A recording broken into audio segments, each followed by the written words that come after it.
Good morning everybody. ഇനി നമുക്ക് ചർച്ച ചെയ്യാനുള്ളത് administrative system under Delhi sultanate. Delhi സുൽത്താനേറ്റിലെ ഭരണ സംവിധാനം കഴിഞ്ഞ ലാസ്റ്റ് ക്ലാസ്സിൽ ഓണം വെക്കേഷന് മുന്നേ നമ്മൾ ചർച്ച ചെയ്ത് തുടങ്ങിയ ഒരു ഭാഗമാണ്. അതിനകത്ത് ഡൽഹി സുൽത്താനേറ്റിലെ സ്റ്റേറ്റിൻ്റെ സ്വഭാവം എന്താണ് എന്നുള്ളതിനെ കുറിച്ചുള്ള ഒരു തിയറി നമ്മൾ ചർച്ച ചെയ്തു. അതോടൊപ്പം സുൽത്താൻ അല്ലെങ്കിൽ രാജാവിൻ്റെ അധികാരം എത്രത്തോളമാണ് എന്നുള്ളതും നമ്മൾ ചർച്ച ചെയ്തു. ഇനി നമുക്ക് ചർച്ച ചെയ്യാനുള്ളത് സെൻട്രൽ ഗവൺമെൻറ്, കേന്ദ്ര ഗവൺമെൻറ്റിൻ്റെ രീതി എങ്ങനെയാണ്, or the working of government under central കേന്ദ്ര ഗവൺമെൻറ്റിൻ്റെ ഭരണം എങ്ങനെയാണ് മുന്നോട്ട് കൊണ്ടുപോകുന്നത്. അതിനകത്ത് പ്രധാനമായും സുൽത്താൻ ആണ് ഭരണത്തിൻ്റെ കേന്ദ്രം. രാജാവ് സുൽത്താൻ എന്ന പേരിൽ അറിയപ്പെടുന്നു. രാജാവും രാജാവിൻ്റെ കീഴിലുള്ള മന്ത്രിസഭ, കൗൺസിൽ ഓഫ് മിനിസ്റ്റേഴ്സ് ഓർ വിവിധ പ്രധാനപ്പെട്ട ഡിപ്പാർട്ട്മെൻറ്റുകളുമാണ് കേന്ദ്ര ഭരണം മുന്നോട്ട് കൊണ്ടുപോകുന്നത്. അതിനകത്ത് രാജാവ്, അതുമായി ബന്ധപ്പെട്ട വസ്തുതകൾ നമ്മൾ ചർച്ച ചെയ്തതാണ്. രാജാവാണ് എല്ലാ വിഭാഗത്തിൻ്റെയും തലവൻ, അല്ലെങ്കിൽ എക്സിക്യൂട്ടീവിൻ്റെയും നിയമനിർമ്മാണ സഭയുടെയും കാര്യനിർവഹണത്തിൻ്റെയും നീതിന്യായത്തിൻ്റെയും ഒക്കെ തലപ്പത്ത് നിൽക്കുന്ന ഭരണത്തിൻ്റെ കേന്ദ്രമായ ആളാണ് രാജാവ്. രാജാവ് സുൽത്താൻ എന്ന പേരിൽ അറിയപ്പെടുന്നു. ദെൻ അദ്ദേഹത്തിൻ്റെ കീഴിൽ ഒരുപാട് പ്രധാനപ്പെട്ട ഡിപ്പാർട്ട്മെൻറ്റുകൾ ഡൽഹി സുൽത്താനേറ്റിൻ്റെ കാലഘട്ടത്തിൽ ഉണ്ടായിരുന്നു. അതിൽ ഏറ്റവും പ്രധാനപ്പെട്ടതാണ് ഫിനാൻസ് ഡിപ്പാർട്ട്മെൻറ്റ്. അതിൻ്റെ തലവനാണ് വസീർ. ഫിനാൻസ് ഡിപ്പാർട്ട്മെൻറ്റിൻ്റെ അധികാരം ഉണ്ടാവുന്ന സമയത്ത് തന്നെ കേന്ദ്ര ഗവൺമെൻറ്റിലെ 2ാം സ്ഥാനമുള്ള ആളാണ് വസീർ, അഥവാ പ്രൈം മിനിസ്റ്റർ എന്ന പോസ്റ്റിലുള്ള ആളാണ് വസീർ. ദെൻ ദിവാനി റിസാലത്ത്, സദർ സുധൂർ, ദിവാനി ഇൻഷാ, ദിവാനി ആറിസ്, ഖാസി കുസാത്ത്. ഇതാണ് പ്രധാനപ്പെട്ട ഡിപ്പാർട്ട്മെൻറ്റുകൾ. ഇനി ഇതിനകത്തുള്ള ഓരോ ഡിപ്പാർട്ട്മെൻറ്റുകളും ഓരോ പ്രധാനപ്പെട്ട ഉദ്യോഗസ്ഥരും അവരുടെ അധികാരങ്ങളെക്കുറിച്ചുമാണ് നമ്മൾ ചർച്ച ചെയ്യാൻ പോകുന്നത്. ആദ്യം വസീർ ഓർ ദിവാനി വിസാറത്ത്. ദിവാനി വിസാറത്ത് എന്നുകൊണ്ട് അർത്ഥമാക്കുന്നത് ഡിപ്പാർട്ട്മെൻറ്റ് ഓഫ് ഫിനാൻസ്.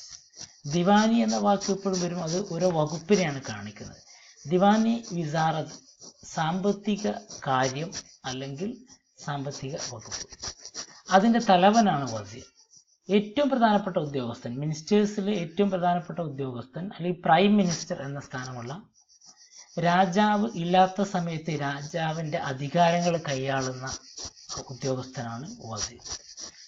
പൊതുഭരണത്തിൽ അല്ലെങ്കിൽ രാജാവിനെ അഡ്വൈസ് ചെയ്യുന്നതിൽ ഏറ്റവും പ്രഗത്ഭനാണ് വസീർ. അദ്ദേഹത്തിൻ്റെ അധികാരം ഫിനാൻസ് ഡിപ്പാർട്ട്മെൻറ്റിൻ്റെ തലവനോട് കൂടിയാണ് അദ്ദേഹം.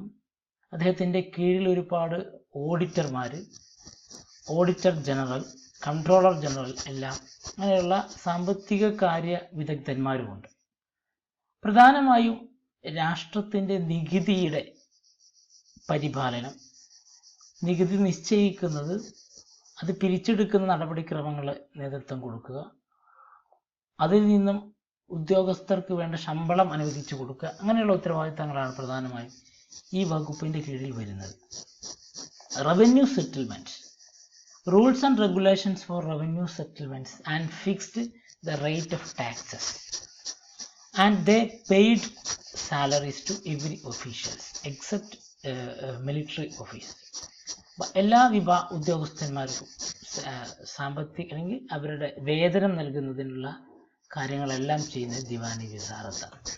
രണ്ടാമത്തെ പ്രധാനപ്പെട്ട വകുപ്പാണ് ദിവാനി ആർസ്, മിലിറ്ററി അഫയേഴ്സ്, സൈനിക കാര്യം അല്ലെങ്കിൽ ഡിഫൻസ്. മിനിസ്റ്ററി ഓഫ് ഡിഫൻസ് എന്ന് വേണമെങ്കിൽ പറയും. അതിൻ്റെ തലവനാണ്, സർവ്വസൈന്യാധിപനായിട്ട് പറയാവുന്ന ആളാണ് ആരിസി മുമാലിക്, was the minister in charge of military affairs. അദ്ദേഹത്തിൻ്റെ പ്രധാനപ്പെട്ട ഉത്തരവാദിത്വം എന്ന് പറയുന്നത് to make recruitment in the army and also prepare descriptive roll of soldiers and forces. പ്രധാനപ്പെട്ട ഉത്തരവാദിത്വം റിക്രൂട്ട്മെൻറ്റ് ഓഫ് ആർമി, സൈന്യത്തെ രൂപീകരിക്കുക എന്നുള്ളതാണ്.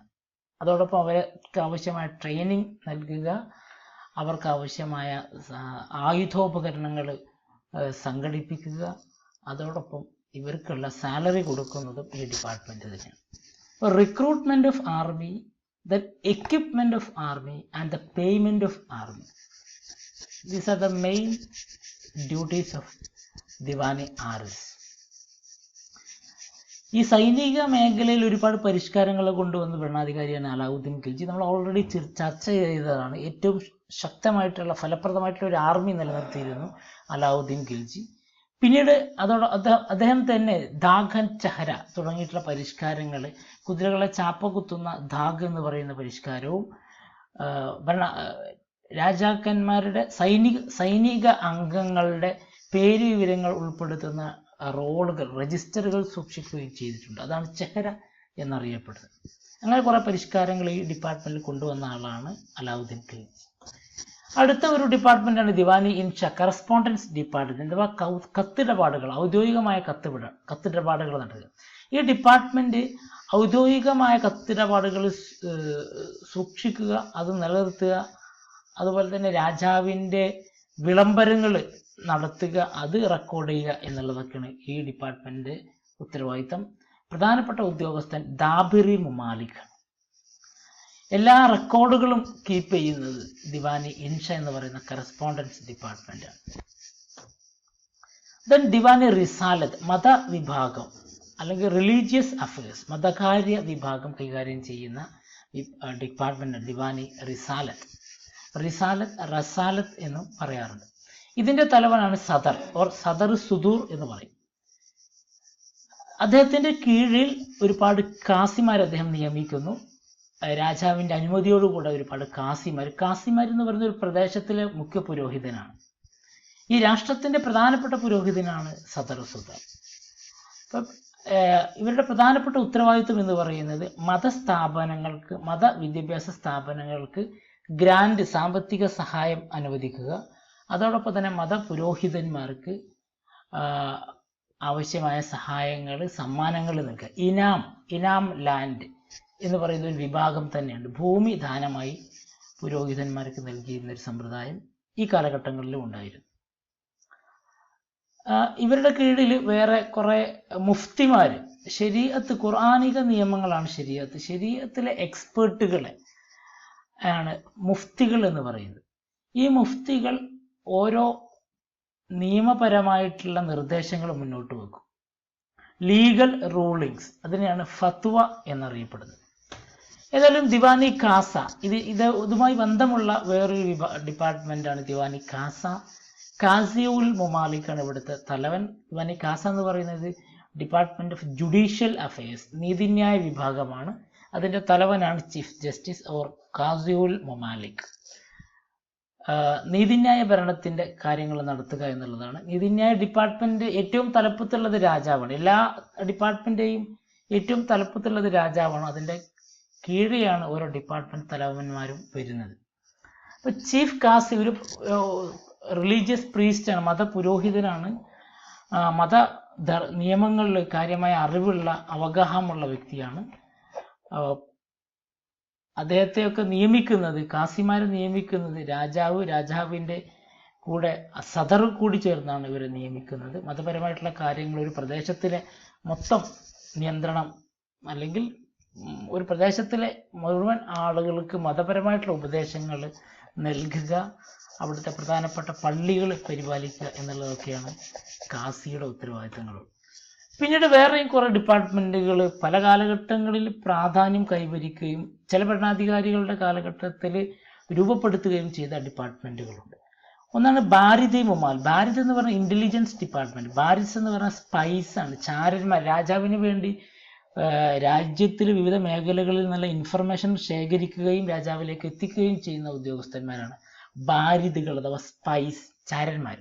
അവരുടെ തലവനാണ് ബാരിദി മുമാലിക്. ദെൻ ദിവാനി റിയാസത്ത്, മാർക്കറ്റ് ഡിപ്പാർട്ട്മെന്റ് ഉണ്ട്. ഇത് അലാവുദ്ദീൻ ഖിൽജിയുടെ കാലഘട്ടത്തിൽ മാർക്കറ്റ് നിയന്ത്രണം വളരെ എഫക്റ്റീവായിട്ട് മുന്നോട്ട് കൊണ്ടുപോയിരുന്നു. അതിനുവേണ്ടി അദ്ദേഹം ഒരു ഡിപ്പാർട്ട്മെന്റ് ഉണ്ടാക്കിയിരുന്നു. പിന്നീട് മുഹമ്മദ് ബിൻ തുഗ്ലക്കിന്റെ കാലഘട്ടത്തിൽ കൃഷിയുടെ പുരോഗതിക്ക് വേണ്ടി ഒരു കാർഷിക വിഭാഗം അദ്ദേഹം കൊണ്ടുവന്നു. ദിവാനി അമീർ കുഹി എന്ന പേരിലാണ് അത് അറിയപ്പെടുന്നത്. ദെൻ ദിവാനി ഖൈറാർ, ഫിറോസ് തുഗ്ലക്കിന്റെ കാലഘട്ടത്തിൽ ഡിപ്പാർട്ട്മെന്റ് ഓഫ് ചാരിറ്റി, ആതുര മേഖല അല്ലെങ്കിൽ സഹായങ്ങൾ, സേവനങ്ങൾ ജനങ്ങൾക്ക് നൽകുന്നതിന് വേണ്ടിയിട്ടുള്ള ഒരു ചാരിറ്റി ഡിപ്പാർട്ട്മെൻറ്റ് ഫിറോസ് തുഗ്ലക്കിൻ്റെ കാലഘട്ടത്തിൽ ഉണ്ടാക്കിയിരുന്നു.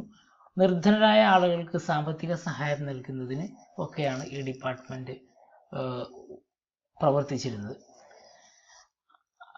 അപ്പോൾ എല്ലാ മന്ത്രിസഭാംഗങ്ങളും അല്ലെങ്കിൽ എല്ലാ പ്രധാനപ്പെട്ട വകുപ്പ് കൈകാര്യം ചെയ്യുന്ന ഉദ്യോഗസ്ഥരും രാജാവുമായിട്ട് നേരിട്ട് ഉത്തരവാദിത്തം ഉള്ള ആളുകളാണ്. അവർ രാജാവിൻ്റെ സഹപ്രവർത്തകരല്ല, അദ്ദേഹത്തിൻ്റെ സബോർഡിനേറ്റുകളാണ്, കീഴെയുള്ള ഉദ്യോഗസ്ഥന്മാരാണ്. അപ്പോൾ രാജാവും അദ്ദേഹത്തിൻ്റെ കീഴിലുള്ള വിഭാഗങ്ങളും അതിൻ്റെ തലവന്മാരായ ഉദ്യോഗസ്ഥരും, ഇവരാണ് യഥാർത്ഥത്തിൽ ക്യാബിനറ്റ് എന്ന് പറയാൻ പറ്റുന്ന ഒരു അല്ലെങ്കിൽ കോറായിട്ടുള്ള എക്സിക്യൂട്ടീവ് വിങ് എന്ന് പറയുന്നത്. ഇതാണ് കേന്ദ്രഭരണത്തിൻ്റെ സംവിധാനം. കേന്ദ്രഭരണത്തിൻ്റെ സവിശേഷത അല്ലെങ്കിൽ കേന്ദ്രഭരണം മുന്നോട്ട് കൊണ്ടുപോകുന്നത് ഈ സംവിധാനമാണ്. ഇനി നമുക്ക് ചർച്ച ചെയ്യാനുള്ളത് പ്രൊവിൻഷ്യൽ അഡ്മിനിസ്ട്രേഷൻ, പ്രാദേശിക ഭരണത്തിൻ്റെ രൂപം എങ്ങനെയാണെന്നുള്ളതാണ്. നമുക്ക് അടുത്ത ക്ലാസ്സിൽ ചർച്ച ചെയ്യാം. ശ്രദ്ധിക്കുക, ഈ ഒരു ടോപ്പിക് പഠിക്കുന്നതിന് മുന്നേ, വാച്ച് ചെയ്യുന്നതിന് മുന്നേ, തൊട്ട് മുന്നേ നമ്മൾ പറഞ്ഞ ആദ്യത്തെ ടോപ്പിക് അഥവാ ഡൽഹി സുൽത്താനേറ്റിലെ ഭരണ സമ്പ്രദായത്തെക്കുറിച്ച് നമ്മൾ ആദ്യം ചർച്ച ചെയ്ത ഒരു ടോപ്പിക് ആദ്യം വായിക്കുക. അത് കഴിഞ്ഞ് ഇത് വായിക്കുമ്പോഴാണ് കുറച്ചും കൂടി ഒരു കണ്ടിന്യൂറ്റി കിട്ടത്തുള്ളൂ. ഓക്കെ, എന്തെങ്കിലും സംശയങ്ങളുണ്ടെങ്കിൽ ചോദിക്കുക. Okay, thank you.